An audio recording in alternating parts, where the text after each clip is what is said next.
Hello students, welcome to easy math for JEE. I am Ujjwal Kaushik, your friend. जो भी students IIT JEE की preparation कर रहे हैं उनके लिए हमारा चैनल बहुत यूजफुल है। आज का क्वेश्चन है, if the vector p q r are coplanar and this expression is equal to zero, then the value of lambda. बहुत सिंपल क्वेश्चन है। सबसे पहले आपको पता होना चाहिए कि अगर वेक्टर ए, बी और सी आर कोप्लेनर, तो कोप्लेनरिटी की कंडीशन क्या होती है? तो वो कंडीशन होती है कि इनका scalar triple product this is equal to zero, यानी कि determinant of i j k component this is equal to zero. अब मुझे क्या गिवन है यहाँ पे कि पी क्यू आर कैसे हैं?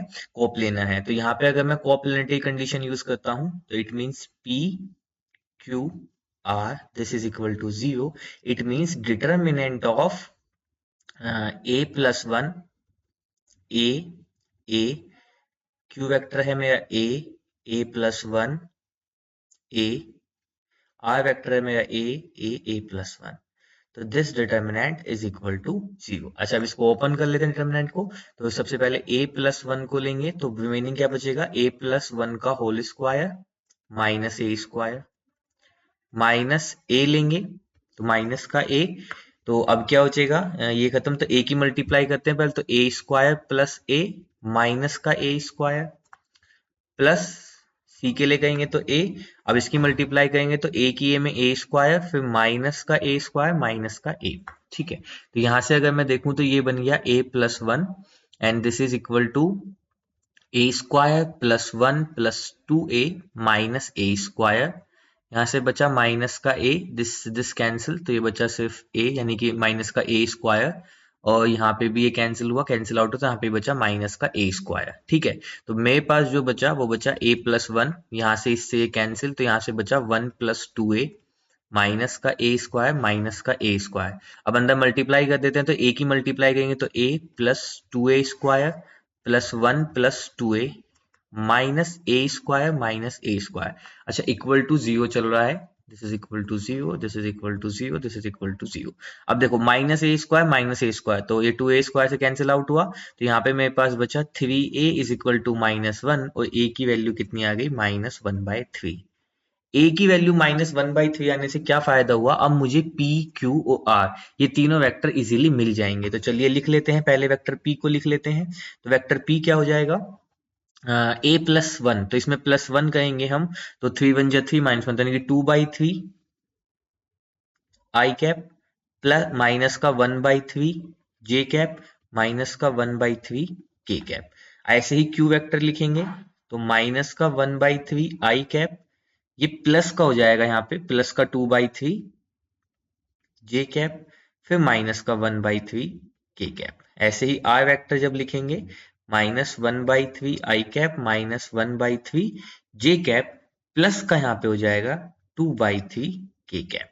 अब देखो, ये सब मुझे मिल गए हैं। अब मुझे बेसिकली सोल्व क्या करना है? मुझे निकालना है पहले P cross P dot Q।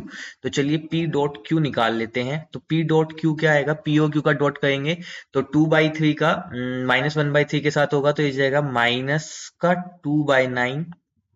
ठीक है, ऐसे ही जे का जे के साथ करेंगे तो ये हो जाएगा माइनस का टू बाई नाइन, के का के साथ करेंगे तो ये हो जाएगा प्लस का वन बाय नाइन। ठीक है, तो P डॉट क्यू मेरा ये आ गया। तो यहां से अगर मैं वन बाय नाइन कॉमन ले लेता हूं तो ये आ गया माइनस टू प्लस वन, तो ये होगा माइनस फोर प्लस वन, तो यानी कि माइनस का थ्री बाय नाइन, तो यानी कि माइनस का वन बाय थ्री। अब मुझसे पूछा गया था P डॉट क्यू का स्क्वायर, तो वो हो जाएगा वन बाय नाइन। तो यहां से मेरे पास एक वैल्यू निकल गई। ठीक है, इसको मैं लिख देता हूँ यहाँ पे कि P डॉट क्यू का whole square this is equal to one by nine. इसको हम हाईलाइट कर देते हैं। ठीक है, ये हमें चाहेगी बाद में, तो इसको हमने हाईलाइट कर दिया। चलो अब दूसरी तरफ बढ़ते हैं। दूसरी तरफ चाहिए मुझे R क्रॉस क्यू। तो चलिए R क्रॉस क्यू कैलकुलेट कर लेते हैं। ठीक है, तो वेक्टर R क्या गिवन है? तो this is minus one by three और minus one by three, two by three. ठीक है, पहले आई जे और के। अब क्यू वेक्टर लिख लेते हैं। क्यू क्या गिवन है? Minus one by three plus का टू बाई थ्री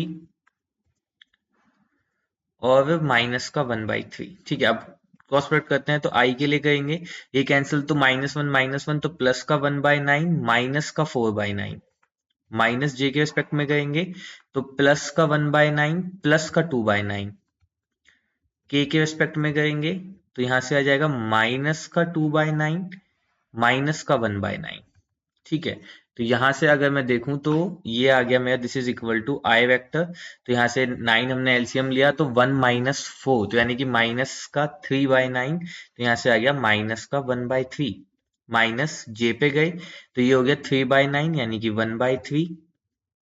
और फिर उसके बाद यहां से अगर हम देखें तो ये हो गया माइनस 3/9, तो माइनस का 1/3 के। तो बेसिकली मेरा जो वेक्टर आ गया वो आ गया -1/3 माइनस 1/3 जे माइनस 1/3 के। अब मुझे क्या चाहिए था, इसका मैग्नीट्यूड, तो मैग्नीट्यूड निकाल देते हैं।